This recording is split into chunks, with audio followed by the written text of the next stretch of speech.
Hi, PT Cindy here again with BodyFit Physical Therapy. So the next step in improving posture that I go over on my postural improvement workshop is we worked on the neck first. We worked on what proper alignment is in the entire body, whether it be sitting or standing. Then we worked on what you can do with your head to help you move into proper alignment. So again, the proper posture for your upper body is to get that head over your shoulders so that you can make a line between your ear and your shoulder and your hip. So we worked on in the second video just to bring the head back. So now I'm going to work on how do we get the shoulders back. And this gets a little bit more difficult for people. We do tend to be more rounded during the day, whether we're sitting or standing. And that does tighten up the muscles in the front of our chest, specifically like the pec muscles. And it then lengthens and takes the strength out of our back muscles. So it gets a little bit harder for us to be able to control that. So the first thing that you can do to start that process is, again, sitting or standing in proper posture as best as you can. Bring the stomach in, getting your lumbar spine and your low back in proper alignment, trying to bring the shoulders back and head back. Starting that way, the first thing that you want to think about doing is bringing those shoulders back and pinching your shoulder blades together so that you really feel it's pinching between your shoulder blades but low. You don't want to pinch here because I would be going upwards with the shoulder blades. What I want to do is bring the shoulders down and then back. So I always try to cue people that it's really low, almost like where you would have a bra strap be low enough that you want to feel that area pinching.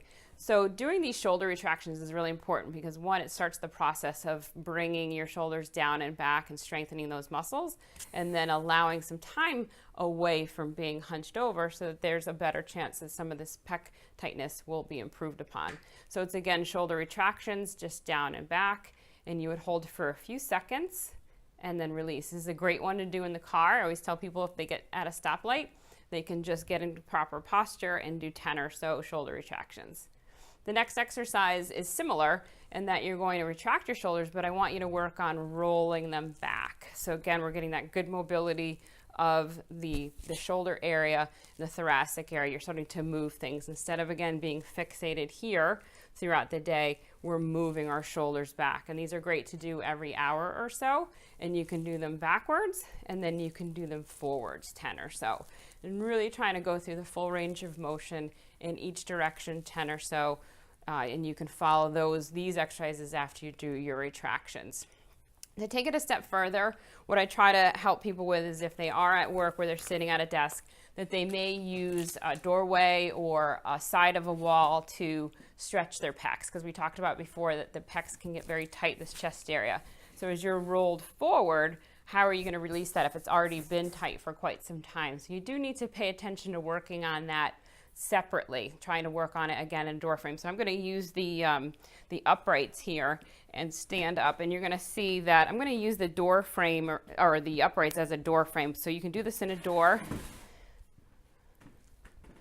and you can do one arm at a time, or you can try to do two arms at a time. So when you're standing in the door frame, what I want you to think about is that you're actually standing in the door, that you're not leaning here far away. You want to stand right in the door. And this is kind of wide for me, but my elbows and my hands should be on the door frame. So I'm going to move over just to show it on one side. So I would be here with my elbow and my hand connected, and I'm just going to lean forward. You can see that in the camera that I'm just going to lean forward. So I would have both sides if I were in a door frame up. And that's going to stretch here, that front pec muscle, that tissue, and I can hold it maybe 10, 20, 30 seconds. 30 seconds would be optimum, but you can work on how long you're holding it based on your tolerance. So again, would be in the door frame. If you didn't have a door frame and you just had a corner, you could do this pretty easily on the corner. And then I also advise that you just bring your arm up a little bit at times, and you can hold that for 10, 20, 30 seconds. Again, 30 seconds is optimum. Or if that's uncomfortable, you can bring it down. And again, you're just trying to work on stretching that front tissue out. It's a good release during the day. It's quick. You should be able to do it anywhere versus thinking, oh, I have to lie down somewhere or participate in an exercise class. To take it a step further, you can lie on a foam roll.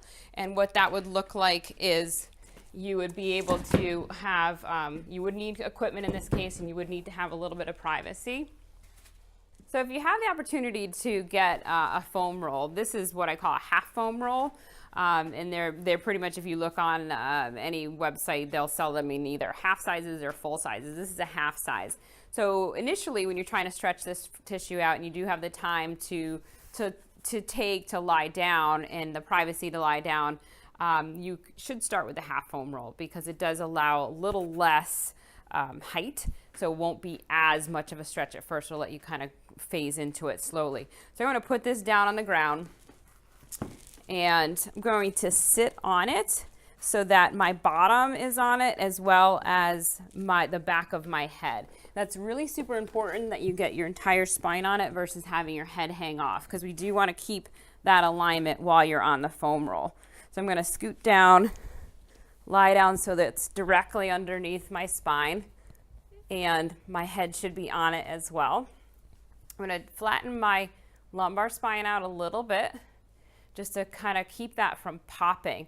Because the next thing you're going to do is the same position that we were in when we were in the uprights, when we were against the door, demonstrating the door frame stretch. So I'm going to bring my arms out and let them kind of rest down. And that in itself is a stretch in my pecs. What you don't want to do when that happens, when you bring your arms out, is you don't want to pop your back up in order to be able to get those down. Because now you're compensating by allowing your low back to arch. So you want to keep that down, keep your feet flat on the ground, open your arms up, and just that in itself is a great stretch just right there. You don't have to do anything more. If you wanted more of a stretch and can tolerate it, you can bring your arms up further, and you can bring them then even up further. And each time that you move your arms into a different angle, you can hold them there for a minute or two, just allowing everything to really relax. And you can just do these different, what I call, they're almost like snow angels. By playing around with the angle and how much your arms are over your head, it will change the stress, the stretch that you're having in your pecs. So you can spend 3, 4, 5 minutes. I usually tell people, after a shower, this is great to do. If you have a hot tub, this is great to do after that, just to really open up those shoulders and get those pecs to stretch out a little bit. So it does take some time and some consistency also in this to help those muscles start to get a little bit looser. And then the pressure of this foam roll along the spine also helps to kind of open up that spine as well. So you can play around with the angle of that, and again, just don't let your back pop up. So the next round of exercises we're going to work on is now into the strengthening phase. So it's important that not only do we want to mobilize the neck and mobilize the shoulders back, we want to have that range of the pecs to be able to move the shoulders back. We want to get a little bit of some mobility in the thoracic spine to be able to, again, move the shoulders back.